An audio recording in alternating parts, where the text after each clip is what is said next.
अस्सलामुअलैकुम। मुल्की और गैर मुल्की ताज़ा तरीन खबरों और करंट इशू से बाखबर रहने के लिए हमारा चैनल सब्सक्राइब कीजिए और पेज लाइक कीजिए। रुक करेंगे आरिफ वाला का, जहां से रिपोर्ट कर रहे हैं हमारे नुमाइंदे मोहम्मद शफीक।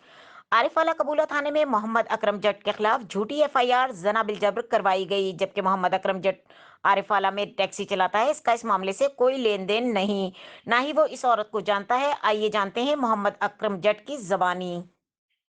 जी भाई।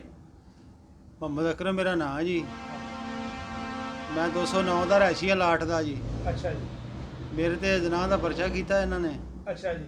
ਕਿ ਸਰਫਰਾਜ਼ ਭੱਟੀ ਤੇ ਮੇਰੇ ਭਾਈ ਨੇ ਪੈਸੇ ਇਹਨਾਂ ਕੋਲ ਲੈਣੇ ਸੀਗੇ, ਕਿਹਦੇ ਕੋਲੋਂ ਪੈਸੇ ਲੈਣੇ ਸੀ? ਸਰਫਰਾਜ਼ ਭੱਟੀ ਕੋਲੋਂ ਜੀ। ਅੱਛਾ, ਤੁਹਾਡਾ ਵਿੱਚ ਕੀ ਮਸਲਾ? ਮੇਰਾ ਉਹ ਭਾਈ ਸੀਗਾ, ਪੇਟੀ ਭਾਈ ਸੀ। ਅੱਛਾ ਜੀ, ਇਕੱਠੇ ਹਾਂ, ਗੱਡੀ ਡਰਾਈਵਰ ਚਲਾਉਂਦੇ ਹੋ? ਭਰਾ ਸੀ ਉਹ। ਅੱਛਾ ਜੀ। ਤੇ ਉਹਨੇ ਪੈਸੇ ਲੈਣੇ ਸੀ ਤੇ ਉਹਦੀ ਗਵਾਹੀ ਮੈਂ ਦਿੱਤੀ ਆ। ਪਰਚੇ 'ਚ ਗਵਾਹੀ ਤੁਹਾਡੀ ਹੈ? ਹਾਂਜੀ। ਅੱਛਾ ਜੀ। ਉਸ ਗਵਾਹੀ ਦੀ ਵਜ੍ਹਾ ਨਾਲ ਇਹ ਸਰਫਰਾਜ਼ ਭੱਟੀ ਉਹਨਾਂ ਨੇ, ਕੋਈ ਸ਼ਾਹਨਵਾਜ਼ ਦੀ ਬੀਬੀ ਏ, ਸ਼ਾਹਨਵਾਜ਼ ਕਲੋਨੀ ਦੀ? ਕਲੋਨੀ ਦੀ ਬੀਬੀ ਹੈ ਕੋਈ ਜੀ। ਅੱਛਾ ਜੀ। ਉਹਨੇ ਜਨਾਹ ਦਾ ਪਰਚਾ ਮੇਰੇ ਤੇ ਕਰਾਇਆ, ਉਹਨਾਂ ਭਗਤਾਈ ਹੈ ਨਾ। ਪਰਚਾ ਕਿੱਥੇ ਹੋਇਆ? ਪਰਚਾ ਕਬੂਲਾ ਥਾਣਾ ਜੀ।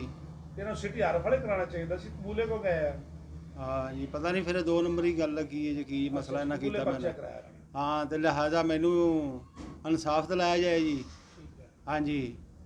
ਤੁਸੀਂ ਕੀ ਤੇ ਕੰਮ ਕਰਦੇ ਹੋ ਹਰ ਫੜੇ? ਮੈਂ ਟੈਕਸੀ ਚਲਾਨਾ ਜੀ। ਹਰ ਫੜੇ ਸਟੈਂਡ 'ਚ? ਹਾਂਜੀ, ਮਿਹਨਤ ਮਜ਼ਦੂਰੀ ਕਰਨਾ। ਕੀ ਨਾਂ, ਨੰਬਰ, ਤੁਹਾਡਾ ਮੋਬਾਈਲ ਨੰਬਰ ਕੀ ਹੈ? 0306 ਜੀ, ਹਾਂ। 54 39 455 ਜੀ। ਕੀ ਨਾਂ ਕੀ ਹੈ? ਨਾਮ ਮੁਹੰਮਦ ਅਕਰਮ ਜੀ। ਕਿਹੜੇ ਪਿੰਡ ਦਾ ਰਹਿਸ਼ੀ ਹੋ? 209 ਦੇ ਲਾਟ ਦੇ ਜੀ।